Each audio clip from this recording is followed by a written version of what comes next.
ಪ್ರೀತಿಯ ಕನ್ನಡಿಗರೇ, ಎಲ್ಲರಿಗೂ ನಮಸ್ಕಾರ. ಇವತ್ತು ಈ ಒಂದು ತುರ್ತು ಲೈವ್ ಮಾಡೋದಕ್ಕೆ ಕಾರಣ, ನೀನ್ ಯಾವನ್ ಇದನ್ನೆಲ್ಲ ಕೇಳೋದಕ್ಕೆ ಅಂತ ಹೇಳಿ ಆಂಧ್ರದ ಒಬ್ಬ ಬಿಲ್ಡ್ರು ಪ್ರಶ್ನೆ ಮಾಡ್ತಾನೆ ನನ್ನನ್ನ. ವಿಷಯ ಹೇಳ್ತೀನಿ ಸ್ನೇಹಿತರೆ. ಇವತ್ತು ಬೆಂಗಳೂರಲ್ಲಿ ಯಾವ ರೀತಿ ಹೊರಗಿನಿಂದ ಬಂದಿರತಕ್ಕಂಥವ್ರು ಫ್ರಾಡ್ಗಳು ಮಾಡ್ತಾ ಇದ್ದಾರೆ ಅಂತಂದ್ರೆ, ಅಪಾರ್ಟ್ಮೆಂಟ್ಗಳನ್ನ ಕಟ್ಟೋದ್ರ ಮುಖಾಂತರ ಅಲ್ಲಿ ಜನರಿಗೆ ಯಾವ ರೀತಿ ಮೋಸ ಮಾಡ್ತಾ ಇದ್ದಾರೆ ಅಂತ ಅನ್ನೋದನ್ನ ದಾಖಲೆ ಸಮೇತವಾಗಿ ನಾಳೆ ಬಿಚ್ಚಿಡುವಂತ ಒಂದು ಕೆಲಸವನ್ನ ನಾವು ಮಾಡ್ತಾ ಇದ್ದೀವಿ. ಪರಪ್ಪನ ಅಗ್ರಹಾರ ಠಾಣಾ ಇನ್ಸ್ಪೆಕ್ಟರ್ ಸತೀಶ್ ಅವರೇ ಫೋನ್ ರಿಸೀವ್ ಮಾಡದೆ ಅವ್ರ ಜೊತೆ ಸೇರ್ಕೊಂಡು ನಾಟಕ ಆಡ್ತಾ ಇದ್ದೀರಾ ತಾವು. ನಾಳೆ ನಮ್ಮ ಪ್ರಶ್ನೆಗಳಿಗೆ ನೀವು ಉತ್ತರ ಕೊಡಬೇಕು. 6 ತಿಂಗಳಿಂದ ಮಾಡಿದಂತ FIR ಏನಾಯ್ತು, ಅದಕ್ಕೆ ಏನ್ ಚಾರ್ಜ್ ಶೀಟ್ ಏನ್ ಮಾಡಿದೀರಾ, ನಾಳೆ 3:15 ದಯವಿಟ್ಟು ಸಿಂಗಸಂದ್ರ, ಬೊಮ್ಮನಹಳ್ಳಿ ಸುತ್ತಮುತ್ತ ಇರತಕ್ಕಂಥ ಎಲ್ಲ ನನ್ನ ಕನ್ನಡ ಪರ ಹೋರಾಟಗಾರರು, ಕನ್ನಡಿಗರು ದಯವಿಟ್ಟು ಬನ್ನಿ. ಇವತ್ತು ಕರ್ನಾಟಕದಲ್ಲಿ ಹೊರಗಡೆಯಿಂದ ಬಂದಿರತಕ್ಕಂಥ ಆಂಧ್ರ, ಬೇರೆ ಹಿಂದಿ ರಾಜ್ಯದಿಂದ ಬಂದಿರತಕ್ಕಂಥ ಬಿಲ್ಡರ್ಗಳು ಎಷ್ಟು ಮೋಸ ಮಾಡ್ತಾ ಇದ್ದಾರೆ ಕನ್ನಡಿಗರಿಗೆ ಅಂತ ಒಂದು ವಿಚಾರವನ್ನ ನಾಳೆ ಅಲ್ಲಿರ್ತಕ್ಕಂಥ 10 ಜನ ಕನ್ನಡಿಗರಿಗೆ ನ್ಯಾಯ ಕೊಡಿಸೋದ್ರ ಮುಖಾಂತರ ನಾವು ಈ ರಾಜ್ಯದಲ್ಲಿ, ಬೆಂಗಳೂರಲ್ಲಿ ಉಳಿದ ಕನ್ನಡಿಗರಿಗೂ ಒಂದು ಧೈರ್ಯವನ್ನು ತುಂಬತಕ್ಕಂಥ ಕೆಲಸವನ್ನ ನಾವೆಲ್ಲ ಮಾಡಬೇಕಾಗಿದೆ. ಸ್ನೇಹಿತರೆ, ಇಷ್ಟೇ, ಅಭಿನವ್ ವುಡ್ಸ್ ಅಂತ ಹೇಳಿ ಒಂದು ಅಪಾರ್ಟ್ಮೆಂಟ್ ಇದೆ ಸಿಂಗಸಂದ್ರದಲ್ಲಿ. ಅಪಾರ್ಟ್ಮೆಂಟ್ ಒಂದಿದೆ, ಒಂದು 10 ಕೊಠಡಿಗಳ ಒಂದು ಅಪಾರ್ಟ್ಮೆಂಟ್. ಈ ಅಪಾರ್ಟ್ಮೆಂಟ್ ಪಾಪ ನಮ್ಮ ಕನ್ನಡದವರು 55 ಲಕ್ಷ 60 ಲಕ್ಷ ದುಡ್ಡು ಕೊಟ್ಟುಬಿಟ್ಟು ಅಪಾರ್ಟ್ಮೆಂಟ್ ತಗೊಂಡು ಒಂದಷ್ಟು ಅಮ್ಯುನಿಟೀಸ್ ನ ಕೊಡ್ತೀನಿ ಅಂತ ಹೇಳಿ ಪ್ರಾಮಿಸ್ ಮಾಡಿರ್ತಾನೆ ಅವನು. ಪ್ರಾಮಿಸ್ ಮಾಡಿ ಅಪಾರ್ಟ್ಮೆಂಟ್ ನ ದುಡ್ಡೆಲ್ಲ ತಗೊಂಡಾದ್ಮೇಲೆ ಒಂದು ಲಿಫ್ಟ್ಗೆ ಪವರ್ ಬ್ಯಾಕಪ್ ಕೊಟ್ಟಿಲ್ಲ. ಕರೆಂಟ್ ಏನಾದ್ರೂ ಹೋಯ್ತು ಅಂದ್ರೆ ಲಿಫ್ಟ್ ರಪ್ ಅಂತ ಬಂದು ಕೆಳಗಡೆ ಬೀಳ್ತದಂತೆ. ಮೊನ್ನೆ ಯಾವುದೋ ಒಂದು ಹುಡುಗಿ ಪಾಪ ಏನೋ ತಲೆ ಕೊಟ್ಟು ಪಾಪ ಪ್ರಾಣ ಕಳ್ಕೊಂಡಿತ್ತಂತೆ. 2ನೇದು BWSSB ಕನೆಕ್ಷನ್ ಕೊಟ್ಟಿಲ್ವಂತೆ. 3ನೇದು ಸೆಕ್ಯೂರಿಟಿ ರೂಮ್ಗೆ ನಾನು ರೂಮ್ ಅರೇಂಜ್ ಮಾಡ್ಕೊಡ್ತೀನಿ ಅಂತ ಹೇಳಿ ರೂಮ್ ಕೊಟ್ಟಿಲ್ವಂತೆ.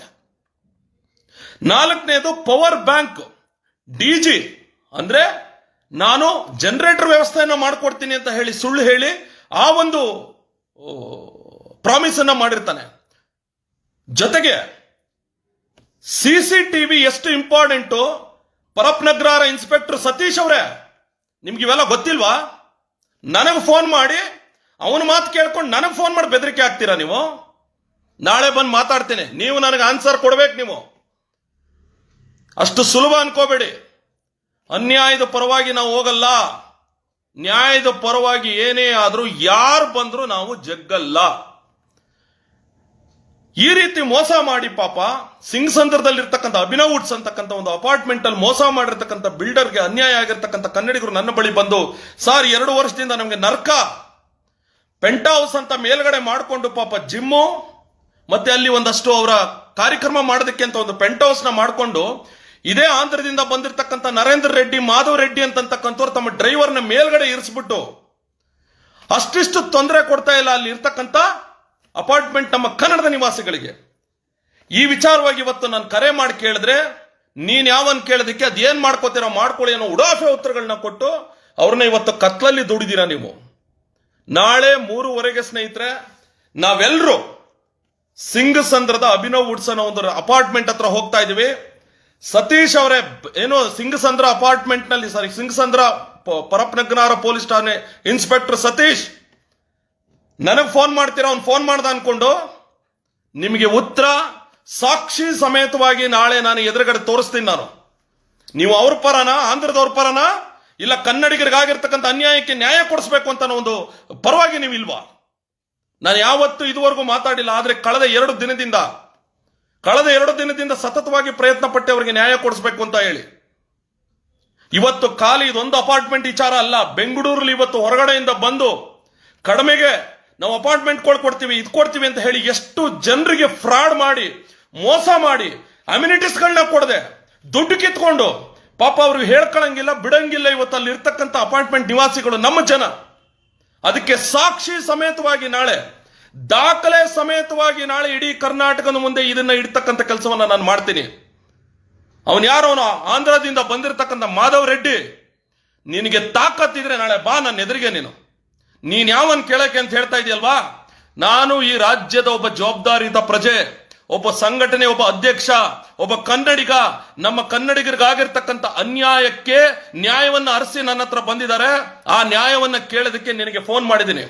ಸತೀಶ್, ಇನ್ಸ್ಪೆಕ್ಟರ್ ಸತೀಶ್, ಅವನ್ ಫೋನ್ ಮಾಡ್ದ ಅಂತ ಹೇಳಿ ನನಗೆ ಫೋನ್ ಮಾಡ್ತೀಯ ನೀನು?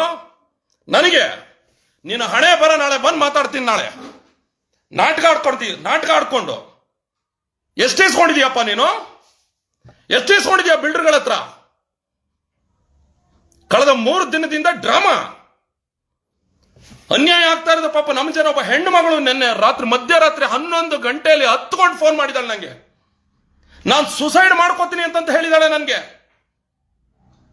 ಅವಳು ನೋವು ಕಾಣಿಸ್ಲಿಲ್ವೋ ನಿಮ್ಗೆ? ಕಾಣಿಸ್ಲಿಲ್ವೋ ನೋವು ತಮ್ಗೆ?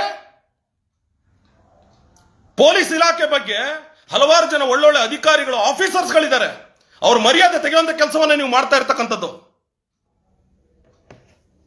ಫೋನ್ ತೆಗಿಯಲ್ವಾ? 2 ದಿನದಿಂದ ಫೋನ್ ಮಾಡ್ತಾ ಇದ್ರೆ ಫೋನ್ ತೆಗಿಯಲ್ವಾ? ಬರ್ತೀನಿ, ಮಾತಾಡ್ತೀನಿ ನಾಳೆ 3:15 ನಿಮ್ಮ ಠಾಣೆ ಜೊತೆಗೆ ಆ ಅಪಾರ್ಟ್ಮೆಂಟ್, ನಿಮ್ಮ ಠಾಣೆಗೆ ಕೆಲವೇ ದೂರದಲ್ಲಿ ಇರ್ತಕ್ಕಂಥ ಅಪಾರ್ಟ್ಮೆಂಟ್ ಅದು. ಅಭಿನವ್ ವುಡ್ಸ್ ಮಾಲೀಕರು ನರೇಂದ್ರ ರೆಡ್ಡಿ, ಮಾಧವ್ ರೆಡ್ಡಿ, ಅನುಪಮ, 3 ಜನ ಆಂಧ್ರವಾಲಗಳು ಸೇರ್ಕೊಂಡು ಕನ್ನಡಿಗರಿಗೆ ಮೋಸ ಮಾಡಿದ್ದಾರೆ. ದಯವಿಟ್ಟು ಸ್ನೇಹಿತರೆ, ಇದು ಕೇವಲ ಇದೊಂದು ಅಪಾರ್ಟ್ಮೆಂಟ್ ವಿಚಾರ ಅಲ್ಲ. ಎಷ್ಟೋ ಜನ, 100 ಜನ ಪಾಪ ಇದನ್ನೇ ಹೇಳ್ಕೊಳಕ್ ಆಗ್ತಾ ಇಲ್ಲ ಹೊರಗಡೆಯಿಂದ ಬಂದು. ಇವತ್ತು ಎಷ್ಟೋ ಅಪಾರ್ಟ್ಮೆಂಟ್ಗಳಲ್ಲಿ ಕನ್ನಡ ರಾಜ್ಯೋತ್ಸವಕ್ಕೆ ಅವಕಾಶ ಕೊಡಲ್ಲ. ನಿಮ್ಗೆ ಗೊತ್ತು, ಕಳೆದ ಬಾರಿ ಬ್ರಿಗೇಡ್ ಮೆಡೋಸ್ ಅಲ್ಲಿ ಏನಾಯ್ತು ಅಂತ ಹೇಳಿ, ಕನಕಪುರ ರಸ್ತೆಯಲ್ಲಿ ಅಪಾರ್ಟ್ಮೆಂಟ್ ಅಲ್ಲಿ ಕನ್ನಡ ರಾಜ್ಯೋತ್ಸವಕ್ಕೆ ಅವಕಾಶ ಕೊಡದೆ ಎಷ್ಟು ಕನ್ನಡಿಗರಿಗೆ ಹಿಂಸೆ ಮಾಡಿದ್ರು ನೀವು ನೋಡಿದ್ರಿ. ಇಲ್ಲಿ ಅಸೋಸಿಯೇಷನ್ಗಳನ್ನ ಮಾಡ್ಕೊಂಡು ಎಲ್ಲ ಅವರವರೇ ಅಧ್ಯಕ್ಷರಾಗಿ ಹೊರಗಡೆಯಿಂದ ಬಂದಂತವ್ರು ಕನ್ನಡಿಗರನ್ನ ಯಾವ ಹಂತಕ್ಕೆ ತುಳಿತಾ ಇದ್ದಾರೆ ನಿಮ್ಗೆ ಗೊತ್ತಿದೆ. ಇಡೀ ಬೆಂಗಳೂರಲ್ಲಿ ಇದೊಂದು ಅಪಾರ್ಟ್ಮೆಂಟ್ ಇಶ್ಯೂ ಅಲ್ಲ, ಬೆಂಗಳೂರಲ್ಲಿ ಇವತ್ತಿರ್ತಕ್ಕಂಥ ಅಪಾರ್ಟ್ಮೆಂಟ್ಗಳಲ್ಲಿ ಏನೇನು ನಡೀತಾ ಇದೆ ಅನ್ನೋದು ನಿಮ್ಗೆಲ್ರಿಗೂ ಗೊತ್ತಿದೆ ಸ್ನೇಹಿತರೆ. ಕಳೆದ 3 ದಿನದಿಂದ ಈ ಮಾಹಿತಿ ಬಂದ ಕೂಡಲೇ ಇದನ್ನ ಬಹಳ ಪ್ರೀತಿಯಿಂದ ಬಗೆಹರಿಸೋಣ ಅಂತ ಹೇಳಿ ನಾನು ಮಾಡಿದ್ರೆ, ನನಗೆ ಒಬ್ಬ ಜವಾಬ್ದಾರಿತ ನಾಗರಿಕನಾಗಿ ನ್ಯಾಯ ಕೇಳದಂತ ನನಗೆ, ಏ ಆಂಧ್ರವಾಲ, ನೀನ್ ಯಾವನೋ ಕೇಳಕ್ಕೆ ಅಂತ ಒಂದು ಪ್ರಶ್ನೆಯನ್ನ ನನ್ನ ಹತ್ರ ಇಡ್ತೀಯ? ನೀನು ಸಾಚ ಆಗಿದ್ರೆ, ನೀನ್ ಕರೆಕ್ಟ್ ಆಗಿದ್ರೆ, ನೀನ್ ನ್ಯಾಯವಂತನೇ ಆಗಿದ್ರೆ ದಾಖಲೆ ಸಮೇತ ನಾಳೆ ಮಧ್ಯಾಹ್ನ 3:15 ನಾವು ಅಪಾರ್ಟ್ಮೆಂಟ್ ಅಲ್ಲಿ ಇರ್ತೀವಿ. ನೀನು ನಿನ್ನ ದಾಖಲೆಗಳನ್ನ ತಗೊಂಡು ಅಲ್ಲಿಗೆ ಬರಬೇಕು. ಇಲ್ಲ ಅಂದ್ರೆ ಆ 10 ಅಪಾರ್ಟ್ಮೆಂಟ್ ನಿವಾಸಿಗಳು ಏನ್ ದುಡ್ಡು ಕೊಟ್ಟಿದಾರೋ ಅದಕ್ಕೆ 2 ಪಟ್ಟು ದುಡ್ಡನ್ನ ಕೊಟ್ಟು ಅವ್ರ 10 ಜನರು ಬೇರೆ ಕಡೆ ಅಪಾರ್ಟ್ಮೆಂಟ್ ತಗೊಂಡು ಅವರೆಲ್ಲೋ ಬದುಕೋತಾರೆ. ನಿನ್ ಜಾಗ ನೀನ್ ಇಟ್ಕೋ, ನಿನ್ನ ಅವಶ್ಯಕತೆನೇ ಇಲ್ಲ. ಸ್ನೇಹಿತರೆ, ಅಲ್ಲಿ ಪವರ್ ಬ್ಯಾಂಕ್ ಕೊಟ್ಟಿಲ್ಲ ಸ್ನೇಹಿತರೆ. ಲಿಫ್ಟ್ ಕರೆಂಟ್ ಏನಾದ್ರು ಹೋಗ್ಬಿಟ್ರೆ ಎಲ್ಲಿ ಹೋಗ್ತಾ ಇರ್ತದೆ ಲಿಫ್ಟ್, ಎಕ್ಸಾಂಪಲ್ ಈಗ ಒಂದು 3ನೇ ಫ್ಲೋರ್ ಹೋಗಿದೆ ಅಂತಂದ್ರೆ ಕರೆಂಟ್ ಹೋಯ್ತು ಅಂದ್ರೆ ರಪ್ ಅಂತ ಕೆಳಗಡೆ ಬಂದು ಬೀಳ್ತದಂತೆ. ಜೊತೆಗೆ ಅಲ್ಲಿ ಹೆಣ್ಮಕ್ಳು, ಆ ಅಪಾರ್ಟ್ಮೆಂಟ್ ಇರ್ತಕ್ಕಂಥ ಹೆಣ್ಮಕ್ಳು ಕತ್ಲೆ ಆದ್ರೆ ಒಂದು ಲೈಟ್ ಹಾಕ್ಸ್ಕೊಟ್ಟಿಲ್ಲ. ಯಾವ ಅಯೋಗ್ಯ ತಗೊಬಂದು ಅಪಾರ್ಟ್ಮೆಂಟ್ ಒಳಗಡೆ ಇವ್ರು ದುಡ್ಡು ಖರ್ಚು ಮಾಡಿ ಲೈಟ್ ಹಾಕ್ಸ್ಕೊಂಡಿರೋದು. CCTV ಹಾಕ್ಸ್ಕೊಡ್ಬೇಕು ಅಂತ ಒಂದು ಬೇಸಿಕ್ ಕಾಮನ್ ಸೆನ್ಸ್ ಇಲ್ದೇನೆ ಹೆಚ್ಚು ಕಮ್ಮಿಯಾಗಿ ಏನಾರು ಆದ್ರೆ ಯಾರು ಹೊಣೆಯಲ್ಲಿ? CCTV ಹಾಕ್ಸ್ಕೊಡ್ದೆ ಪಾಪ ಅಪಾರ್ಟ್ಮೆಂಟ್ ನಿವಾಸಿಗಳು ಅವ್ರ ಕೈಯಿಂದ ದುಡ್ಡು ಹಾಕಿ CCTVಗಳು ಹಾಕ್ಸ್ಕೊಂಡಿದ್ದಾರೆ. ಅಂದ್ರೆ ಜನರ ನಂಬಿಕೆಯನ್ನ ದುರ್ಬಳಕೆ ಮಾಡಿಕೊಂಡು ಅವರಿಗೆ ಮೋಸ ಮಾಡಿ ದುಡ್ಡು ಇಸ್ಕೊಂಡು ಅವ್ರಿಗೆ ಅನ್ಯಾಯ ಮಾಡಿರೋದು ಇದು ಸರಿನಾ ತಪ್ಪ? ನೀವೇ ಹೇಳಿ. ಇದನ್ನ ಕೇಳ್ತಕ್ಕಂಥದ್ದು, ನಾನು ಯಾವತ್ತೂ ಅನ್ಯಾಯದ ಪರವಾಗಿ ನಾನು ಹೋಗಲ್ಲ. ನಾನು ನ್ಯಾಯವನ್ನ ಅರಸಿನೇ ಹೋಗೋದು. ಕೇಸ್ ಮಾಡ್ತೀನಿ ಅಲ್ಲಿಗೆ ಬಂದ್ರೆ ಅಂತ ಹೇಳಿದೆಯಲ್ವ ಸತೀಶ್ ಅವರೇ, ಮಾಡಿ ಕೇಸ್ ನಾಳೆ ಆಯ್ತು. ನಮ್ಮ ಜನಕ್ಕೆ ಒಳ್ಳೇದಾಗದಾದ್ರೆ ಮಾಡ್ರಿ. ನಿಮಗೆ ಯೋಗ್ಯತೆ ಇಲ್ಲ, ಅವನ್ನ ಹಿಡ್ಕೊ ಬಂದು ಒಳಗಡೆ ಕೂಡಾಕಿ 4 ಬಿಗಿದು, ಯಾಕೆ ಈ ತರ ಅನ್ಯಾಯ ಮಾಡಿದ್ಯಾ, ಯಾವ ರೀತಿ ಈ ತರ ಒಂದು ಅನ್ಯಾಯ ಏನೋ ಪ್ರಾಮಿಸ್ ಮಾಡಿ ಮೋಸ ಮಾಡಿದ್ಯಾ, ಅದನ್ನೇ ಕೇಳೋದಕ್ಕೆ ನಿಮ್ಗೆ ಆಗಲ್ಲ.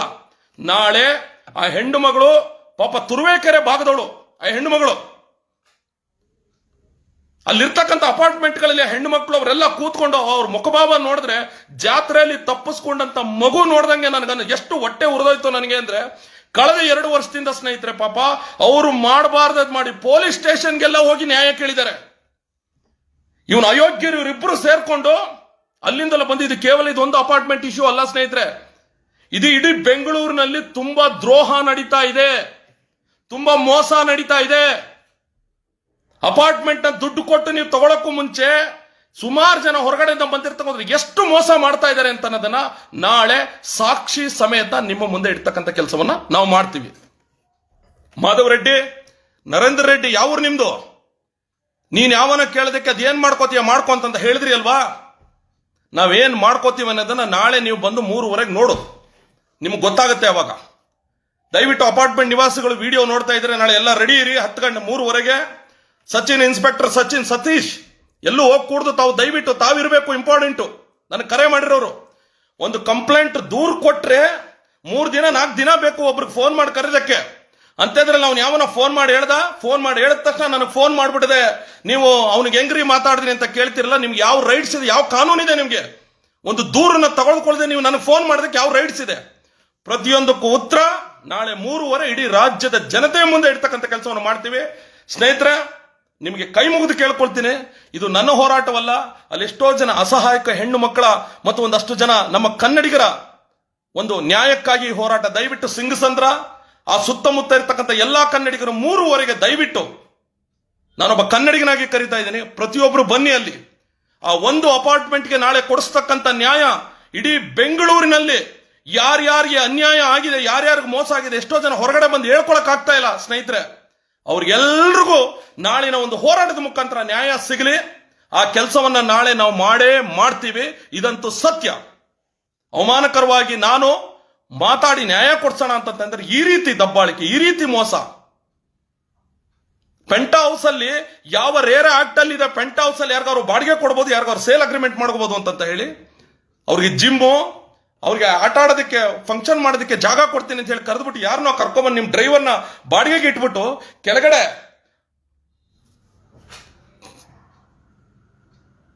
ಗಾಡಿಗಳನ್ನ ನಿಲ್ಸ್ಕೊಳ್ಳೋದಕ್ಕೆ ಅವ್ರಿಗೆ ಜಾಗ ಕೊಡದೆ, ಪಾರ್ಕಿಂಗ್ ಕೊಡದೆ, ಎಷ್ಟೆಷ್ಟು ಮೋಸ ಮಾಡಿದ್ದೀರಾ ನೀವು.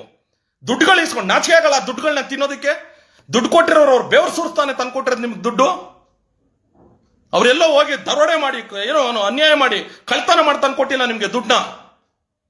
ಬೆವರು ಸುರಿಸಿ ಪಾಪ ಅಷ್ಟು ಕಷ್ಟಪಟ್ಟು ಏನೋ ದುಡ್ಡು ಮೇಲೆ ಒಂದು 50,000 60,000 ಸಂಬಳ ಎಲ್ಲೋ ಲೋನ್ಗೆ ಹೋಗಿನೋ ಏನೋ ಮಾಡಿ 55-60 ಲಕ್ಷ ತಂದು ನಿಮ್ಗೆ ಸುರಿದಿರ್ತಾರೆ. ಅದನ್ನ ತಗೊಂಡು ಈ ರೀತಿ ದ್ರೋಹ ಮಾಡದ, ಈ ರೀತಿ ಮೋಸ ಮಾಡದ ಪಾಪ ಅವ್ರಿಗೆ ಎಲ್ಲ. ಇಡೀ ಬೆಂಗಳೂರಲ್ಲಿ ಸ್ನೇಹಿತರೆ, ನಾಳಿನ ನಮ್ಮ ಹೋರಾಟ ಹೇಗಿರುತ್ತೆ ಅಂತಂದ್ರೆ, ಇಡೀ ಬೆಂಗಳೂರಿಗೆ, ಇಡೀ ಕರ್ನಾಟಕಕ್ಕೆ ಒಂದು ಸಂದೇಶ ಹೊರಗಡೆಯಿಂದ ಬಂದು ಯಾವ ರೀತಿ ಜನರನ್ನ ನಂಬಿಸಿ ಮೋಸ ಮಾಡ್ತಾ ಇದ್ದಾನೆ ಅನ್ನೋದಕ್ಕೆ ಉತ್ತರವನ್ನ ನಾಳೆ ನಾವು ಕೊಡಬೇಕಾಗಿದೆ. ನಿಮ್ಮೆಲ್ರಿಗೂ ನಾನು ಆಹ್ವಾನ ಮಾಡ್ತಾ ಇದ್ದೀನಿ. ನಾಳೆ 3:30 ನಿಮ್ಮೆಲ್ಲರ ಭೇಟಿ ಅಭಿನವ್ ವುಡ್ಸ್ ಅಪಾರ್ಟ್ಮೆಂಟ್ ಸಿಂಗಸಂದ್ರದಲ್ಲಿ. ನಾವೆಲ್ಲ ಬರ್ತಾ ಇದ್ದೀವಿ, ನಮ್ಮ ಇಡೀ ತಂಡ 100 ಸಂಖ್ಯೆಯಲ್ಲಿ ಅಲ್ಲಿಗೆ ಬರ್ತಾ ಇದೀವಿ. ಬನ್ನಿ. ಈ 10 ಜನಕ್ಕೆ ನಾಳೆ ಸಿಗ್ತಕ್ಕಂಥ ನ್ಯಾಯ ಬೆಂಗಳೂರಿನಲ್ಲಿ ಪರೋಕ್ಷವಾಗಿ ಎಷ್ಟೋ ಜನ ನಮ್ಮ ಕನ್ನಡಿಗರು, ಎಷ್ಟೋ ಜನ ಪಾಪ ಅಪಾರ್ಟ್ಮೆಂಟ್ ದುಡ್ಡು ಕೊಟ್ಟು ಫ್ಲಾಟ್ ತಗೊಂಡು ಅವ್ರಿಗೆ ಸರಿಯಾದ ವ್ಯವಸ್ಥೆ ಮಾಡ್ಕೊಳ್ದೆ. ಮಾನ್ಯ ಇನ್ಸ್ಪೆಕ್ಟರ್ ಸತೀಶ್ ಅವರೇ, ನೀವು ಕೇಳ್ಬೇಕ್ರಿ, ಏನು CCTV ಹಾಕ್ಸಿ ಅಂತ ನೀವು ಕೇಳಬೇಕು. ಸೇಫ್ಟಿಗೆ ಹೆಣ್ಮಕ್ಳು ಓಡಾಡ್ತಾರೆ ಅಲ್ಲಿ ಅಪಾರ್ಟ್ಮೆಂಟ್ ಅಲ್ಲಿ. ನಾನ್ ಕೇಳಿದೀನ್ರಿ, ಕನೆಕ್ಷನ್ ಕೊಡದೆ ಒಂದು ಅಪಾರ್ಟ್ಮೆಂಟ್ ಹೇಗೆ ಕಟ್ಟಕ್ ಸಾಧ್ಯ? ಯಾರು ಪರ್ಮಿಷನ್ ಕೊಟ್ರು? ಹಂಗಾರೆ BBMP ಅವ್ರು ಕೊಟ್ರ, ಇಲ್ಲ BWSSB? ಇದಕ್ಕೆಲ್ಲ ಉತ್ತರ ಸ್ನೇಹಿತರೆ ನಾನು ಏನ್ ಹೇಳ್ತಾ ಇದ್ದೀನಿ, ನಿಖರವಾಗಿ ದಾಖಲೆಯ ಸಮೇತ ನಿಮ್ ಜೊತೆ ಮಾತಾಡ್ತಾ ಇದ್ದೀನಿ. ಜೊತೆಗೆ ನನಗೆ ಬೇಜಾರಾಗಿದ್ದೇನು ಅಂದ್ರೆ, ನಾನು ಕೇಳಿದ ನ್ಯಾಯ ಈ ಕಡೆ ಇನ್ಸ್ಪೆಕ್ಟರ್ ಫೋನ್ ಮಾಡ್ತಾನೆ ನನಗೆ, ಅವ್ನು ಕಾಲ್ ಮಾಡಿ ಕೇಳದ್ಬಿಟ್ಟು ಏನಕ್ಕೆ ಹೆಂಗ್ ಮಾಡಿದಿ ಅದನ್ನ ನ್ಯಾಯ ಕೊಡ್ಸು ಅಂತ ಅಂದ್ಬಿಟ್ಟು ನನಗೆ ಫೋನ್ ಮಾಡ್ತಾನೆ. ಅದಕ್ಕೆ ಉತ್ತರ ಆತ ನನಗೆ ಕೊಡಬೇಕು. ಜೊತೆಗೆ ಅವನು ಯಾರೋ ಆಂಧ್ರದವನು ಮಾಧವ್ ರೆಡ್ಡಿ, ಗಾಂಚಲಿಯಿಂದ ಮಾತಾಡ್ತೀಯಲ್ವಾ, ನನಗೆ ನಿನ್ನ ಗಾಂಚಲಿನ ನಾಳೆ ಬಂದು ತೋರಿಸು, ಅಲ್ಲಿ ನಾನು ತೋರಿಸ್ತೀನಿ ನಿನ್ಗೆ ನಮ್ಮ ಕೆಪಾಸಿಟಿ ನಮ್ದು ಏನು ಅಂತ ಹೇಳಿ. 10 ಜನ ಕನ್ನಡಿಗರಿಗೆ ನ್ಯಾಯ ಕೊಡಿಸ್ತಕ್ಕಂಥ ಕೆಲಸಕ್ಕೆ ನಾವೆಲ್ಲರೂ ನಾಳೆ ಸಿಂಗಸಂದ್ರಕ್ಕೆ ಹೋಗ್ತಾ ಇದೀವಿ. ಸ್ನೇಹಿತರೆ, ನಿಮ್ಮೆಲ್ಲರಿಗೂ ಸ್ವಾಗತ. ಈ ಒಂದು ವಿಷಯದ ಮುಖಾಂತರ ನಮ್ಮ ಕನ್ನಡಿಗರಿಗೆ ನ್ಯಾಯ ಸಿಗಲಿ. ಅಲ್ಲಿರ್ತಕ್ಕಂಥ ದ್ರೋಹಕ್ಕೆ ಒಳಗಾಗಿರ್ತಕ್ಕಂಥ ನಂಬಿಕೆ ದ್ರೋಹಕ್ಕೆ ಇವನು ನಂಬಿಸಿ ಅವ್ರನ್ನ ಕರ್ಕೊಂಬಂದಲ್ಲಿ ಇರಿಸಿ ಅನ್ಯಾಯ ಮಾಡಿರೋದಕ್ಕೆ ನಾಳೆ BBMP ಅಧಿಕಾರಿಗಳು ಬರಬೇಕು ಸ್ಥಳಕ್ಕೆ. ನಾಳೆ ಸಂಬಂಧಪಟ್ಟ BWSSB ಅವ್ರು ಬರಬೇಕು. ನಾಳೆ ಪೊಲೀಸ್ ಇಲಾಖೆ ಸಂಬಂಧಪಟ್ಟ ಇಲಾಖೆಯವ್ರು ಬರಬೇಕು. ನಾಳೆ ಬಂದು ಅಲ್ಲಿ ದೊಡ್ಡ ಮಟ್ಟದಲ್ಲಿ ಮಾಧ್ಯಮ ಸ್ನೇಹಿತರು ಅಲ್ಲಿ ಬಂದು ಇದಕ್ಕೆ ನ್ಯಾಯ ಕೊಡಿಸಬೇಕು ಅಂತ ಕೇಳ್ಕೊಡ್ತಾ ಇದ್ದೀನಿ. ಎಲ್ರಿಗೂ ಒಳ್ಳೇದಾಗ್ಲಿ. ಜೈ ಕರ್ನಾಟಕ.